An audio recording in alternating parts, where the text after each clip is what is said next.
ഇന്നത്തെ നമ്മുടെ ചെമ്മനീർ പൂവിൻ്റെ റിവ്യൂയിലേക്ക് എല്ലാവർക്കും സ്വാഗതം കേട്ടോ. അപ്പോൾ നമ്മൾ ദീപാവലിയുടെ ഭാഗമായിട്ട് നമ്മുടെ സച്ചി രേവതി കൂടിയിട്ട് ടെക്സ്റ്റൈൽ ഷോപ്പിലേക്ക് പോയല്ലോ. അപ്പോൾ അവിടുത്തെ സെയിൽസ്മാൻ ഇല്ലേ സാരിയൊക്കെ എടുത്ത് കൊടുക്കുമ്പോൾ നമ്മുടെ രേവതിയുടെ ദേഹത്തൊക്കെ ഇങ്ങനെ വെച്ചിട്ടാണ് സാരിയൊക്കെ ഇങ്ങനെ വെച്ച് കൊടുക്കുന്നത്. അപ്പോൾ നമ്മുടെ സച്ചിക്ക് അതൊന്നും ഇഷ്ടപ്പെടുന്നില്ല കേട്ടോ. സച്ചി ദൂരെ മാറി നിൽക്കുകയാണല്ലോ ചെയ്യുന്നത് രേവതിയോടുള്ള ദേഷ്യം കൊണ്ട്. അപ്പോൾ ആ കസ്റ്റമറോട് ആ ഒരു സെയിൽസ്മാൻ്റെ പെരുമാറ്റം കണ്ടിട്ട് നമ്മുടെ സച്ചിക്ക് ഒട്ടും പിടിക്കുന്നില്ല കേട്ടോ. അപ്പോൾ സച്ചി നേരെ പോയിട്ട് പറഞ്ഞു, നീ ഇനി അങ്ങനെ ദേഹത്ത് സാരി വെച്ചിട്ടൊന്നും അങ്ങനെ എടുത്തു കൊടുക്കണ്ട, അവൾക്ക് ഇഷ്ടമുള്ളത് ഞാൻ എടുത്തു കൊടുക്കാം. എന്നിട്ട് അവിടെ നിന്ന് ഒരു ബ്ലൂ കളർ സാരി എടുത്തിട്ട് നമ്മുടെ രേവതി കൊടുത്തോട്ടോ.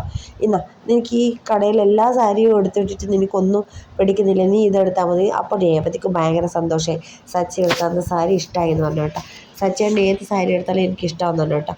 പിന്നെ നമ്മുടെ സെയിൽസ്മാൻ പറഞ്ഞ് സാറിന് ഡ്രസ്സ് നോക്കട്ടെ എന്ന് പറഞ്ഞു. അപ്പോൾ എനിക്ക് വേണ്ടാന്ന് പറഞ്ഞിട്ട് അപ്പോൾ രേവതി നിർബന്ധിച്ച് അവനും കൂടി ഡ്രസ്സ് എടുക്കാൻ വേണ്ടി പോവാണ്. അപ്പോൾ നമ്മുടെ സെയിൽസ്മാനും കൂടി കൂടെ വരട്ടെ എന്ന് പറയുമ്പോൾ അവന് ദേഷ്യം പിടിച്ചു കേട്ടോ. എനിക്ക് എടുക്കാനുള്ളത് എനിക്കറിയാമെന്നുണ്ട്. അപ്പോൾ ഇന്നത്തെ റിവ്യൂ ഇത്രയുള്ളൂ. ഇഷ്ടപ്പെട്ടാൽ ലൈക്ക് ചെയ്യാൻ മറക്കരുതേ.